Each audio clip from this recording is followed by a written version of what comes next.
जय हिंद। किसी भी देश की स्थलीय सीमा डिसाइड करना काफ़ी सिंपल होता है कि ये इस देश का बॉर्डर है, ये दूसरे देश का बॉर्डर है, लेकिन समुद्र में इस तरह से नहीं होता है। हम समुद्र में समझते हैं कि जिस तरह से चीन कहता है कि दक्षिणी चीन सागर उसका है, क्या हम उस तरह से हिंद महासागर को कह सकते हैं कि क्या ये हमारा है या नहीं? इसके पूरे नियम कानून को समझते हैं, क्योंकि इस खुले समुद्र पे बड़ी ज़्यादा विवाद हो रहा था। तो इस विवाद को सुलझाने के लिए 1974 में पहल किया गया था कि ये आखिर बाउंड्री कैसे खींचा जाएगा इसमें, क्योंकि अलग अलग समुद्र महासागर अलग अलग थे। तो पहले जनरली 4 महासागर ही काउंट किए जाते थे। सबसे बड़ा महासागर प्रशांत महासागर है, जो दोनों साइड में है। ये प्रशांत महासागर, ऐसा मत समझिएगा कि ये दोनों साइड में है। एक्चुअली पृथ्वी गोल है, हम इसको फाड़ कर इस तरह से चिपका दिए, इसलिए क्या हो गया, ये 2 साइड में दिख रहा है। जैसे आप एग्जांपल पे समझिए, जैसे हमारा ये हाथ गोल है, अब ये मेरे जो दोनों नाखून है इसे समझिए प्रशांत महासागर है। तो अब इसे गोल की तरह तो रखेंगे नहीं। अब अगर हम इसे खोलते हैं तो मेरा नाखून देखिए, आधा इस साइड में गया, आधा इस साइड में गया, तो आधा नाखून इधर चला गया, आधा नाखून इधर चला गया। तो आधा प्रशांत महासागर इधर, आधा प्रशांत महासागर इधर। इसलिए इस बात के लिए कंफ्यूज मत होइएगा कि आधा उधर है आधा उधर है। पृथ्वी गोल है, इसको मोड़ के उधर ले जाइएगा और इसको मोड़ के उधर ले जाइएगा, तो क्या हो जाएगा, दोनों आपस में चिपक जाते हैं सब, जिस वजह से ये 2 जगह दिखता है। तो उसके बाद दूसरा आता है अंध महासागर या आपका अटलांटिक महासागर। ये दूसरा सबसे बड़ा महासागर है, इसका आकार एस के समय के टाइप का है। ये तीसरा होता है ये हिंद महासागर, इसे हम लोग अर्ध महासागर कहते हैं, क्योंकि ये आधा हिस्सा है। ऊपर का हिस्से में इसके देखेंगे तो कंट्रीज वगैरह चले आते हैं। तीसरा महासागर आर्कटिक महासागर, इसे छिपा हुआ महासागर कहते थे, क्योंकि ये ऊपर वाले भाग में था, छिपा हुआ रहता था। इसमें सबसे ठंडा रहता था, साइबेरिया वगैरह भाग में ऊपर में पूरा बर्फ जमा रहता था। लेकिन अभी के वक्त में भूगोलवेताओं ने इस चीज को निर्णय लिया है कि जो प्रशांत महासागर का ये निचला भाग है, ये वाला हिस्सा, ये प्रशांत महासागर का निचला भाग, और अटलांटिक महासागर का निचला भाग, और हिंद महासागर का ये जो निचला भाग है, इसमें जब ये लोगों ने देखा तो यहाँ पे जो मछलियाँ थी या जो जलवायु थी वो इन सबसे अलग हो गई थी। रीजन क्या था, वो ये जो अंटार्कटिक आइलैंड है, सॉरी कॉन्टिनेंट है, पूरी तरह से बर्फ से ढका है। तो इसमें इतना ठंड का प्रभाव था कि यहाँ की मछली, यहाँ की जलवायु, यहाँ के अंदर जो वनस्पति थी समुद्र के अंदर की, वो इनसे बिल्कुल अलग थी। तो वो लोग एक निर्णय पे पहुंचे कि अब हम लोग इसे साइड ही करके, एकदम काट के ही इसे दक्षिणी महासागर या अंटार्कटिक महासागर नाम दे दिया जाए। तो पहले महासागरों की संख्या जो थी वो 4 थी, अभी महासागरों की संख्या जो है वो 5 है। हालांकि पहले जब हम ज्योग्राफी पढ़ाते थे तो ये हम लड़कों को स्ट्रिक्टली रोकते थे कि इसे आप महासागर मत कहिएगा, क्योंकि इसे इंटरनेशनल मान्यता नहीं मिली है। लेकिन अब उन्हें ये कहना पड़ेगा क्योंकि इसे इंटरनेशनल मान्यता मिल गई है। लेकिन भारत में कई ऐसे एग्जाम में इसे मान्यता मिलने से पहले ही क्वेश्चन पूछा जा चुका था। जैसे रेलवे में क्वेश्चन पूछा था 2016 वाली जो वैकेंसी थी उसमें, कि वह कौन सा ऐसा महासागर है जो 3 अन्य महासागरों को टच करता है। तो एक ही पॉसिबल हो सकता है, ये कौन सा, दक्षिणी महासागर या अंटार्कटिक महासागर, क्योंकि 1, 2, 3 को टच किया, ये तीनों को तो टच नहीं करता है यहाँ पर। तो इसी के बारे में वो क्या किया था, क्योंकि देखिए ये हिंद महासागर को नहीं टच कर सकता है। आप यहाँ देखिए ध्यान से, उसको टच कर देगा, इसको, लेकिन हिंद महासागर को वो नहीं टच कर सकता है। तो आप याद रखेंगे अब महासागरों की संख्या कितनी हो गई है, 5 हो गई है। अब इन महासागरों को अलग अलग बाउंड्रीज कैसे बनाई जाएगा, कौन से देश की बाउंड्री कहाँ होगी, इसके लिए एक लंबा गहन चला था, मतलब बैठक हुई थी, और उसको फाइनली 1982 में एक कंक्लूजन पे आया गया, जिसे 1994 में लागू किया गया। इसे कहा जाता है united nation convention of the law of sea, या इसे शॉर्टकट में लॉ ऑफ सी कहा जाता है। इस नियम के हिसाब से कि जो समुंदर है उसे हम लोगों ने टोटल 5 कैटेगरी में बांट दिया है। अब उन 5 कैटेगरी को समझते हैं, उससे पहले आपको कुछ बेसिक चीज़ें पता होनी चाहिए, जैसे नॉटिकल मील या फैदम क्या होता है। देखिए, नॉटिकल मील समुद्री मील को कहते हैं। एक नॉटिकल मील जो सड़क पे हम किलोमीटर देखते हैं उससे बड़ा होता है। एक नॉटिकल मील जो होता है 1.852 किलोमीटर होता है, यानी समुद्र का 1 किलोमीटर 1 मील जमीन वाले मील के लगभग वो 1.25 गुना होता है। तो 1.852 किलोमीटर हो गया। अब समुद्र की गहराई को फैदम में नापते हैं। 1 फैदम बराबर 6 फीट होता है, गहराई होता है 1 फैदम बराबर 6 फीट होता है। अब वहाँ हवाएं जो चलती हैं उसको भी हम लोग किलोमीटर प्रति घंटा में ना नाप के हम नॉटिकल मील प्रति घंटा में नापते हैं। तो नॉटिकल मील प्रति घंटा में जब नापेंगे तो आप इसे किलोमीटर में बदलेंगे और उसको मीटर पर सेकेंड में बदलेंगे, तो उसे हम हवाओं के वेग को नॉट कहते हैं। समुद्री हवाएं या हवाई जहाज में जो हवाएं बाहर से आती है उसे नॉट कहते हैं। 1 नॉट बराबर 0.5 मीटर पर सेकेंड। तो हवाओं की गति को नॉट में, गहराई को फैदम में और समुद्री दूरी को नॉटिकल मील में नापते हैं। ये आगे काम आएगा, ये नॉटिकल नॉटिकल मील वाला। अब हम समुद्र के जो 5 अलग अलग कैटेगरीज है उसको समझते हैं कि मतलब कौन कौन से मैरीटाइम बॉर्डर लगते हैं। देखिए वो 5 कौन कौन से होते हैं। एक होता है इंटरनल सी, दूसरा होता है टेरिटोरियल सी, तीसरा होता है कॉन्टिजियस जोन और एक्सक्लूसिव इकोनॉमिक जोन, उसके बाद आता है हाई सी। ये 5 होते हैं, 4 इधर लिखा हुआ है, एक यहाँ है। देखिए समुद्र जो होता है किसी भी देश का जो तट होता है, जो कोस्ट लाइन होता है, वो टेढ़ा मेढ़ा होता है, तो वहां से जब डिस्टेंस नापिएगा ना तो गड़बड़ हो जाता है। इसलिए एक इमेजिनरी लाइन ड्रॉ कर दी जाती है, काल्पनिक लाइन नक्शे पर ड्रॉ किया जाता है, जिसे हम लोग कहते हैं लोग बेस लाइन, आधार रेखा, जिसमें हम यहाँ रेड कलर से खींचे हैं, ये आधार रेखा है। याद रखिएगा इस आधार रेखा का काम केवल ये है कि जो टेढ़ा मेढ़ा तट है उसे एक सीधी रेखा प्रदान करे। सीधी रेखा का मतलब ये नहीं कि इस तरह से सीधी रेखा, वो एक कंटिन्यूअस लाइन प्रदान कर सके, वो जिग जैग ना हो सके, इसलिए इसे हम कहते हैं बेस लाइन। और बेस लाइन के पीछे जो पानी होता है, जैसे ये सब जो पानी है, इसी को कहते हैं इंटरनल सी, बेस लाइन के पीछे वाला। अब समुद्र में कोई भी डिस्टेंस आपको नापना होगा ना तो आप बेस लाइन से ही नापेंगे, ना कि समुद्र के तट से नापेंगे। याद रखिएगा ये क्वेश्चन पूछता हुआ कई बार। अब जैसे मान के चलिए यहाँ से कोई है, यहाँ पे कोई शिप खड़ा है, अब इसे भारत की दूरी दिखानी है तो कहां से नापेगा, यहां पे भी भारत हो जाएगा, यहां भी हो जाएगा, यहां भी हो जाएगा, तो इसका जो सबसे करीबी बेस लाइन है वो इसे नापना पड़ेगा कि हम यहां से इतनी दूरी पर हैं। क्योंकि अगर पर्टिकुलर शहर बोलता है कोलकाता तो हम यहां कोलकाता देख लेंगे, चेन्नई कहेगा तो चेन्नई, विशाखापट्टनम, लेकिन से सीधे कहता है कि हम इंडिया से कितना दूर है, तो भैया तुम देखो तुम्हारे पास का जो सबसे करीब में बेस लाइन कौन सा पड़ रहा है, उस हिसाब से अब जो भी दूरी नापना है वो बेस लाइन से नापेंगे और नॉटिकल मील में ही उसे नापा जाता है। इंटरनल सी जो हो गया, आंतरिक सागर, उसे छोड़ देते हैं, एक तो हो गया। अब देखते हैं टेरिटोरियल सी। टेरिटोरियल सी को हम समुद्री सीमा कहते हैं। ये आधार रेखा से पहला 12 नॉटिकल मील की दूरी होती है। 12 नॉटिकल किलोमीटर नहीं, पहला 12 नॉटिकल, जिसे हम ब्लू लाइन से खींचे हैं, यानी ये वाला एरिया जो है इसे हम लोग कहते हैं हम लोग टेरिटोरियल सी। ये पूरा यहाँ तक हो जाएगा। ये सबसे ज्यादा अधिक, इस पर कंप्लीट अधिकार होता है जिस देश के पास की ये रेखा। ये नियम सारे देशों पर लागू होता है। अभी श्रीलंका वाले पे अलग से बताएंगे कि श्रीलंका पे कैसे, जब 2 देश करीब आ जाते हैं तो उस पे कैसे लगता है। तो ये क्या है, अगर कोई इस एरिया में बिना इस देश के परमिशन, जैसे यहाँ इंडिया है तो इंडिया, अमेरिका रहता तो अमेरिका, परमिशन अगर हवाई जहाज हो या समुद्र का जहाज हो घुस गया तो बिना परमिशन मार के गिरा देगा उसको, मिसाइल उसाइल तोप ताप से यहाँ पे उड़ा देगा। यहाँ पे परमिशन लेके घुसना पड़ता है, समझ में आ गया। तो इसमें कंप्लीट डोमिनेंस होता है। लेकिन उसके आगे का जो 12 नॉटिकल है तो यहाँ से तो 24 नॉट हो जाएगा। तो जो पहला 12 नॉटिकल है उसे टेरिटोरियल सी कहते हैं। जो दूसरा 12 नॉटिकल होता है उसे संलग्न क्षेत्र, संलग्न क्षेत्र को कहते हैं कॉन्टिजियस जोन। यानी यहाँ से अगर देखेंगे तो 12 नॉट, लेकिन शुरू से देखेंगे, हमें तो दूरी आधार रेखा से नापनी है, तो आधार रेखा से यह दूरी हो जाती है 24 नॉट की। 2 नंबर पे हम यहाँ लिखे हैं 24 नॉट।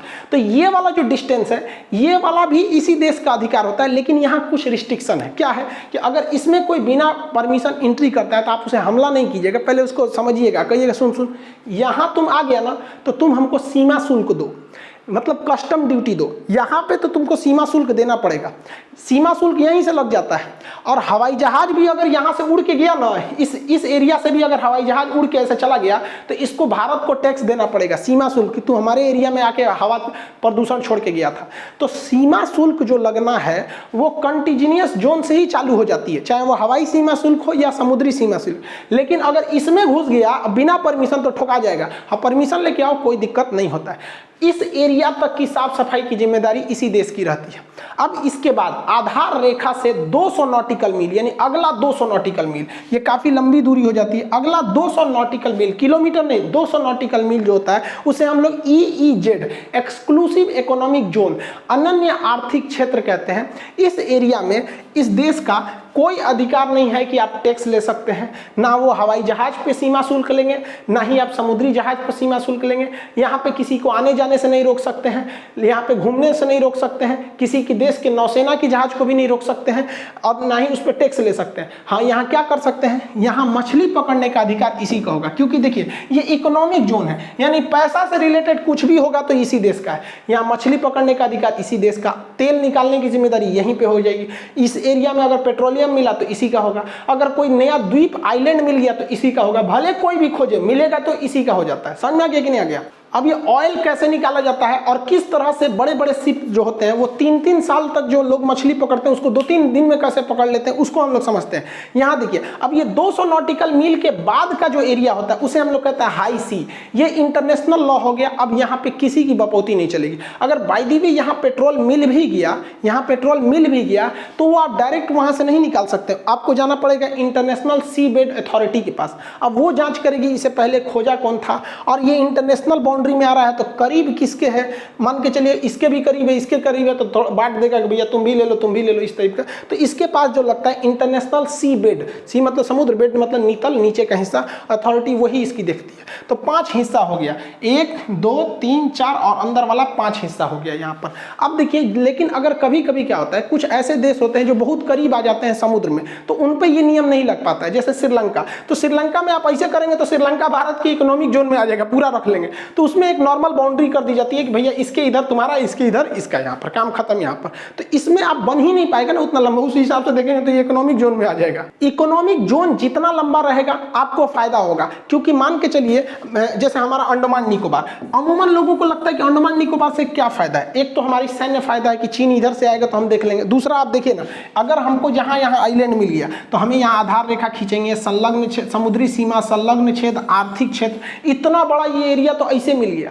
तो जब आइलैंड मिल जाते हैं तो उसका economic zone, exclusive economic zone बड़ा हो जाता है। फ्यूचर में उसके नीचे कोयला मिल सकता है, पेट्रोलियम, गैस, मछली, कुछ भी मिल सकते हैं, उससे काफी फायदा हो सकता है यहाँ पर। इसलिए भारत का अंडमान निकोबार और लक्षद्वीप मिलकर हमारे इकोनॉमिक जोन को इतना बढ़ा देते हैं। जैसे देखिए ये एरिया इतना ज्यादा क्यों निकला हुआ है, क्योंकि यहाँ लक्षद्वीप है। अब हमारा इकोनॉमिक जोन यहाँ देखिए श्रीलंका आ गया था इसलिए कम हो गया है। अब यहाँ पर है, यहाँ कट क्यों गया, क्योंकि ये वाला एरिया बांग्लादेश का और ये वाला एरिया म्यांमार का। अब ये एरिया, इतना बड़ा एरिया हम लोग को क्यों मिला हुआ है, क्योंकि हमारे पास अंडमान निकोबार है। अब इसमें मछली पकड़ने, पेट्रोलियम, फ्यूचर में यहाँ पता चलता है कि बहुत ज्यादा मात्रा में पेट्रोलियम और कोयला का निक्षेप है नीचे में। इस इकोनॉमिक जोन में अगर कोई आपराधिक घटना कर देता है तो वो यही देश इसको देखता रहता है कि भैया तुम हमारे एरिया में घुस के कैसे मार दिए। ऐसा एक बार हो गया था 2012 में, उस समय मनमोहन सिंह प्रधानमंत्री थे। तो 2012 में इटली का एक टैंकर आ रहा था। इटली के इस टैंकर पे 2 मेरीन थे, सब सैनिक से, सब देख रहे हैं, सब गोरखा गोरखा को, इससे पूरा भारतीय मछुआरा को मार दिया। सब बताइए, भारत के मछुआरा सबको मार दिया, 2 मछुआरा मर गए सब। ये सबको कहा कि हमको लगा लूटने आ रहे हैं, रे चोट्टा कहीं का, पूरा इटली का था सभी सब। मतलब इसको लगता है लूटने, तो हमारे देश में आ रहा, मार दिया यहाँ पर। बाद में ये लोगों ने माफी भी मांगा तो भारत सरकार का सुसुरा माफी मांगेंगे, नहीं छोड़ेंगे हम यहाँ पे। लेकिन देखिए मेरी टाइम में समुद्र में क्या होता है कि क्लियर नहीं पता चल पाता है कौन किसका है। तो भारत सरकार ने इस पर मुकदमा भी चलाया। एक बार इटली भी भाग गया था सब वापस। थोड़ा कौन चीज लगता है यहाँ पे, इटली भाग जाएगा तो छोड़ देगा आदमी। इस इकोनॉमिक जोन को लेकर भारत का बांग्लादेश के साथ एक डिस्प्यूट भी हो गया था। पहले बांग्लादेश का इतना ही इकोनॉमिक जोन था, लेकिन बांग्लादेश कह रहा है कि नहीं भैया मेरा इतना नहीं हुआ, मेरा इससे भी ज्यादा हुआ। वो कह रहा है कि भैया मेरा यहां भी हुआ और यहां भी हुआ, इतना हमारा हुआ। देखिए ये इतना क्लेम कर रहा था कि इधर से इतना म्यांमार ने कब्जा कर लिया है ये वाला हिस्सा, और इधर से इतना भारत ने ले लिया है ये वाला हिस्सा। इसलिए बांग्लादेश कह रहा था कि हमको ये वाला भी हिस्सा दिलाया जाए और ये वाला हिस्सा भी दिलाया जाए, इतना मांग रहा था, जबकि उसके पास इतना ही था। तो इंटरनेशनल बाउंड्री जो थी, इंटरनेशनल आर्बिट्रेरी, उसने कहा कि देखिए पूरा नहीं मिलेगा, हाँ इतना हम आपको हाई एक्स्ट्रा दे सकते हैं, इतना आपको एक्स्ट्रा दे देंगे। तो भारत को अपनी बाउंड्री से, इकोनॉमिक जोन से हटना पड़ा। हालांकि वहां पे बहुत ज्यादा संसाधन भी, बहुत ज्यादा खनिज वगैरह नहीं थे। तो बांग्लादेश का जो इकोनॉमिक जोन था वो इस तरह से बढ़ गया इंटरनेशनल कोर्ट के बाद। तो हम लोग भैया नियम कानून को मानते हैं। लेकिन अगर वही चाइना की बात करिएगा तो चाइना ससुरा कहता है कि कौन चीज 200 नॉटिकल मील, ये खान सर पढ़ा रहे हैं उन्हीं के पास रह जाइए, 200 नॉटिकल, हमारे यहाँ कुछ नहीं, ये पूरा दक्षिणी चीन सागर मेरा है। उसके बाबा आदम के जमाने 1940 में चीन के पास कोनो चिरकुट में नक्शा मिला। उस नक्शा में ऐसे 9 गो डैश डैश लाइन बना था, 1 2 3 4 5 6 7 8 9, इसको कहता है ये 9 डैश लाइन है। ये समुंदर नहीं है, ये चीन है। ऐसा ससुरा पृथ्वी पे पैदा हुआ है सुनना, मतलब उसका कहना है कि समुंदर पे ना नियम लगता है, ये साधारण समुंदर नहीं है, ये चीन है, ससुरा चोट्टा चीन है। कहता है कि ये पूरा मेरा है, इसके बाद मेरा लगेगा 12 नॉटिकल मील, फिर 24 नॉटिकल मील, 200 नॉटिकल मील। अरे चोट्टा कहीं का, ये मनबे नहीं करता यहाँ पर। और इसके बीच में आइलैंड है सब, पैरासेल आइलैंड है, स्प्रिटले आइलैंड है सब यहाँ पर। अभी चाइना की नज़र इस पर इसलिए है क्योंकि दक्षिणी चीन सागर दुनिया का सबसे बड़ा समुद्र है। देखिए महासागर नहीं कर, महासागर सबसे बड़ा प्रशांत महासागर, दुनिया का सबसे बड़ा सागर दक्षिणी चीन सागर। और यहाँ पर पेट्रोलियम बहुत ज़्यादा, गैस बहुत ज़्यादा, मछली का भंडार बहुत ज़्यादा, और ट्रेड इस रूट से बहुत ज़्यादा होता है। तो चाइना की नज़र इस समुद्र पे नहीं है बल्कि इसके नीचे वाले खनिज पर है। अब जिस तरह से बांग्लादेश जो था वो इंटरनेशनल कोर्ट में केस किया कि भैया हमको इतना एक्स्ट्रा चाहिए, तो कोर्ट ने फैसला सुनाया तो भारत ने दिया ना। तो इसी तरह फिलीपीन जो था उसने कहा कि भैया ही हमारे दुआरी तक चल आया है, यहाँ पे हमारा तो ये पूरा एरिया मेरा हुआ ये यहाँ पर। तो इंटरनेशनल कोर्ट ने कहा हाँ भैया ये वाला एरिया तो फिलीपीन का ही होता है, चाइना का नहीं होता है। तो चाइना का इंटरनेशनल कोर्ट क्या होता है? हम कुछ नहीं मानते हैं। चाइना की नीति है कि किसी गरीब को, कमजोर को इतना दबा दो कि कोई उठ ना पाए। किसी भी समुद्र में कोयला निकालने के लिए एक बहुत हैवी मशीनरी लगती है, पेट्रोलियम निकालने के लिए रिग लगाना पड़ता है, वो कैसे काम करता है, या फिर मछली पकड़ने के लिए किस तरह से आते हैं, उन सब के बारे में हम समझा देते हैं। देखिए चाइना क्या करता है, कहीं भी घुस के मछली पकड़ लेता है, किसी दूसरे के देश में जाएगा 2-3 दिन के अंदर पकड़ लेगा।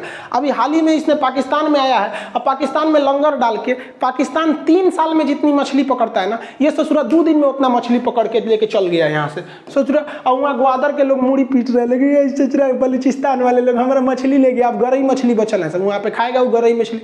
अब ये इतना 3 साल में जितना लोग नॉर्मल आदमी मछली पकड़ते हैं, ये 2 दिन में कैसे पकड़ लेता है? तो भारत और हर डेवलप देश के पास पूरी फिश प्रोसेसिंग शिप होती है। ये शिप बहुत बड़े होते हैं सब, इतना बड़े, इनकी जाल जो होती है कई किलोमीटर में होती है। अब ये इतने बड़े बड़े शिप होते हैं और इसके नीचे कई फ्लोर होता है। अभी ये तो इतना दिखाई दे रहा है आपको, अभी कितना अंदर गया होगा। इसके नीचे पूरी फैक्ट्री लगी होती है मछली को कटिंग करने के लिए। ये शिप कितने बड़े होते हैं आइडिया लगाइए।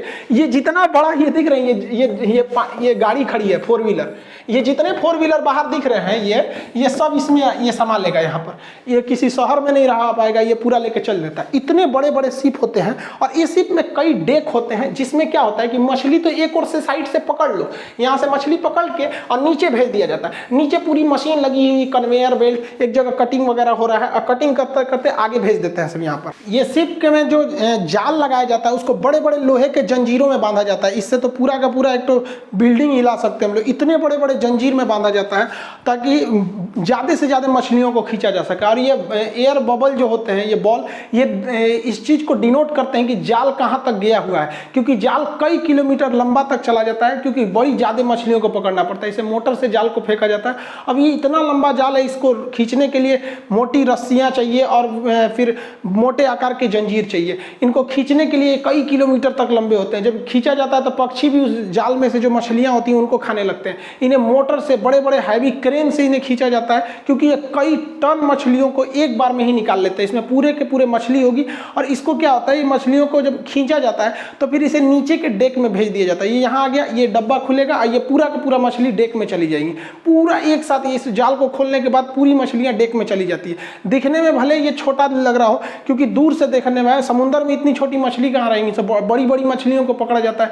जैसे यहाँ देखिए ये बड़ी बड़ी मछलियाँ सब, ये पास से दिख रहा है यहाँ पर। अब इसे भेज दिया गया अंदर नीचे में प्रोसेसिंग के लिए। ये चली जाएगी कन्वेयर बेल्ट पे, इसे आगे ले जाया जाएगा। आगे ले जाने के बाद इसे लाइंस में, सीक्वेंस में सजा दिया जाएगा ताकि मशीन जो है इसका सर अलग कर सके और पूंछ अलग कर सके। जैसे यहाँ मशीन पे देखिए इसका सर अलग कर दिया गया, ये जो है ऊपर से मशीन इसको कट कर देगी, सर अलग कर देगा। आप ये मत सोचिएगा कि सर को फेंक दिया जाएगा। इसे जो है यहाँ पे हर चीज दुनिया में खाने वाले सब है, सब सर को अलग रखा जाएगा। अब जैसे यहाँ देखिए एक कन्वेयर बेल्ट पे यहाँ सर काटा जा रहा है। अब ये मछली का सर कट के उधर जा रहा है, उसमें पूंछ अभी बचा हुआ है। अब ये क्या करेगा, यहाँ से सर कट के गया, अब ये इसको पकड़ के भैया पूंछ काट देगा। अब सर खत्म हो गया, पूंछ अलग हो गया। अब जिसको पूंछ चाहिए पूंछ ले जाए, इसमें बंद करेगा और इसको स्टीम मशीन में भेजने के बाद इसमें भाप लगाया जाएगा। भाप से इसका चोइटा जो होता है, ऊपर का चमड़ा, छिलका जो मछली का, वो निकल जाता है। अब देखिए पूरी मछली साइड हो गई। अब बस मछली के अंदर पेट में का चीज बचा है। अब ये जाएगा तो उसका पेट फाड़ देगा। देखिए ये जो कटर है ये उसका पेट फाड़ देता है। उसके नीचे का पूरा अतड़ी पचौनी जो पेट का है उसका सब नीचे स्टोर हो जाता है। ये भी काम लायक रह जाता है। अब आगे इसको देख लिया जाता है कि पेट खाली हुआ कि नहीं, अच्छे से रोक रोक के 1-2 ठो को चेक कर लेता है कि पूरा पेट अच्छे से खाली हो गया है या नहीं, क्योंकि अब आगे जाएगा तो इसको पीस बाई पीस में बनाया जाएगा। अब इसको नेक्स्ट कन्वेयर बेल्ट पे भेजा जा रहा है, जहां पर इसको अब चमड़ा हटा के पूरा बढ़िया से अब इसको पीस बाई पीस में इसे बनाया जाएगा। अब यहाँ गया, अब इसको पीस बाई पीस में बनाएगा। जिस साइज का पीस हो या फिर जिस कैटेगरी का हो उस हिसाब से इसको काट काट के आगे इसको भेजते रहेगा। अब ये इसमें काट काट के रख रहा है और ये एक जाके खुद ही स्टोर हो जाएगा, पैकेटिंग के लिए तैयार हो जाएंगे सब। अब जिसको बड़ा पीस, जैसे किसी को पूरा फुल मछली चाहिए बिना पीस बनाए, तो इसे खड़े खड़े उसको पैक करके दे देगा, वो घर पे जाके अपना काटेगा, उसको रखेगा। अब देखिए जो पेट में से निकल रहा था इसको ये लोग क्रीम बना देते हैं। जैसे पेट में का जितना अतड़ी पचौनी जो चीजें हैं ये इस वेस्ट नहीं करते हैं, ये पूरा जैसे देखिए ये मछली इसका हाथ से निकाला जा रहा है, वहाँ मशीनें से भी निकल लेती हैं, यहाँ जमा कर दिया जा रहा है। तो इसको एक जगह जमा करके इसे मिक्सर मशीन में बना के और घोल के उसे पैकेट में, जैसे यहाँ मिक्सर मशीन बना दिया गया, इसके टीन कैंट में इसे पैक कर दिया जाएगा और पैक करने के बाद इसे पूरी तरह से फिर मार्केट में भेज दिया जाएगा। ऊपर मछली मारा जा रहा है, नीचे ये पूरा प्रोसेस कंप्लीट हो रहा होता है। इसे पैकिंग कर दिया गया और उधर जो मछलियों को मांस के सर्कल में काटा गया था पीस बाई पीस, उसको इधर पैक कर दिया गया। ये बहुत तेजी से प्रोसेस होता है। अब यहाँ मछलियों को कई टन मछली जो है वो देखिए ऑटोमेटिक मशीनों में ये पैक हो रही है, डिब्बे से पैक हो जाएंगी सब और पूरी तरह से लोड कर दिया जाएगा। इसको जो शिप का नीचे का डेक है वो पूरे मछलियों से नीचे का रेडी हो गया। अब ऊपर मछली मारी जा रही हो गया, नीचे ये पूरा का पूरा फिनिश हो गया। अब इसे बंदरगाह पर लाएंगे, लंगर लगा देंगे। लंगर लगाने के बाद ये मछली मार के कहीं और से आया, लंगर लग गया, अब इसे बाहर निकाला जाएगा। अब ये यहाँ पे सजा रहा है, अब ये नीचे से क्रेन आएगी, ऊपर से क्रेन आके इसको डेक में से खींच ले जाएगी। ये क्रेन का हुक है, इसे ऊपर खींचा जाएगा और ऊपर खींचने के बाद इसे दूसरे क्रेन की मदद से बाहर रख दिया जाएगा सीपोर्ट पर, बंदरगाह पर। अब ये निकाल के डेक में से अब बाहर रख दिया सीपोर्ट पे। अब ये लेके चला जाएगा इसको गोदाम में, पूरी मछलियों को एक एक करके गोदाम में लेकर चला जाएगा। ये पैकिंग हो गया, इस पे बिल लग गया, अब ले चल गया भैया, पूरा समुद्र की मछली गोदाम में आ गई। चाइना में सी फूड का बहुत ज्यादा कंजम्पशन होता है, वहाँ कुछ भी खा लेते हैं ससुरा, कुत्ता, चमगादड़, कॉकरोच, ऑक्टोपस, कुछ भी खा जाते हैं सर। एक तो जनसंख्या ज्यादा है, उसमें से ससुरा दलिद्दर पूरा खा जाते हैं सब। पूरी दुनिया परेशान है चाइनीज शिप से कि ये कहीं भी आते हैं सर 2 दिन में लंगर डालेंगे सब। जब तक आप चाइना एम्बेसी को कॉल कीजिएगा, वहां से ले लीजिएगा, ये 2 दिन में जाल में मारेंगे सर। अब पूरा का पूरा शिप मछली लेके चल जाते हैं सब। पूरी दुनिया परेशान है। भारत में भी 1-2 बार लंगर डाला था सभी सब मछली पकड़ने के लिए, भारतीय ने भी घींच के भेज दी, जाल रख ली ससुरत, यहाँ पे मछली मारेगा। देखिए जिस तरह से चीन एग्रेशन दिखाता है, दक्षिणी चीन सागर मेरा है, भारत को भी इसको काउंटर करने के लिए और दुनिया का ध्यान इधर लाने के लिए जो इधर भारत को भी कहना चाहिए कि हिंद महासागर मेरा है, क्योंकि भैया ये भी हमारा हो सकता है। और कोई पूछे किस आधार पर आप कह रहे हैं, तो कह दीजिए कि खान सर के यहाँ हमरो नक्शा मिला है 100 साल पुराना, जहाँ पे दिखाया गया हमारा है। वैसे भी समुद्रगुप्त का घोड़ा कहा जाता था, 3 समुद्र का पानी पीता है, बंगाल की खाड़ी, हिंद महासागर और यहाँ अरब सागर। 3 समुद्र के पानी पीने का मतलब ये थोड़ी होता है कि सुबह शाम ही यहाँ का पिएगा। मतलब पहले जमाने में आप वहीं से पानी पी सकते थे जहां आपका अधिकार था। तो हमारे जमाने में लिख लीजिए भैया, समुद्रगुप्त भारत का नेपोलियन कहा जाता है, इतिहास उठा के पढ़ लीजिए, यहाँ पर ऐसा लिखा है। इससे क्या होगा कि चाइना हमें कॉम्प्रोमाइज के लिए आएगा, क्योंकि पूरी दुनिया कहेगी कि देखो भैया चाइना तुम्हारा देखा देखिए भारत भी बिगड़ गया, और जैसे भारत कहेगा तो चाइना उधर से वो भी चिल्लाने लगेंगे सर। तो फिर चाइना को अपने ऑयल, मछली या फिर गैस का जो जिस उसकी नजर जमी है, तो भारत से ये कॉम्प्रोमाइज करने के लिए आएगा। रे बकलोल कहेगा हिंद महासागर में तो ऐसा कोई पेट्रोलियम का कोई भंडार नहीं है, काहे लिए झगड़ा ना दे रहा है। तो उस समय उसके बातचीत के टेबल पे आइए कि ससुरा ये गलवान ये लद्दाख वाला देख रहा है ना, या तो तुम इसको रखो या तो तुम इसको गंवा दो, दोनों में से कोई एक रखो। तो उसको हम लोगों ने खुला छूट दे दिया है। धीरे धीरे इस पर कम करना चाहिए, क्योंकि देखिए शरीफ इंसान को आप शराफत से मंगा सकते हैं, हरामी और कमीने जैसे लोगों को आप शराफत से नहीं मना सकते। क्योंकि अगर लोग बातों से समझ सकते तो बांसुरी बजाने वाले कृष्ण कन्हैया ना कभी महाभारत होने नहीं देते। आई होप आप इसको समझे होंगे कि मेरी टाइम बाउंड्री कितने टाइप की होती है और जो फिश प्रोसेसिंग है ये किस तरह से होता है। आगे की वीडियो में कभी आपको ऑयल ड्रिलिंग समझा देंगे कि ऑयल किस तरह से रिग में लगा के और रिग के माध्यम से ऑयल को ड्रिल करके निकाला जाता है, फिर गैस को किस तरह से निकाला जाता है। इसको किसी अन्य वीडियो में बताएंगे कि जो समुद्र का नितल होता है वहां से कोयले निकालने की प्रोसेस कैसे होती है। मिलेंगे नेक्स्ट क्लास में। जय हिंद।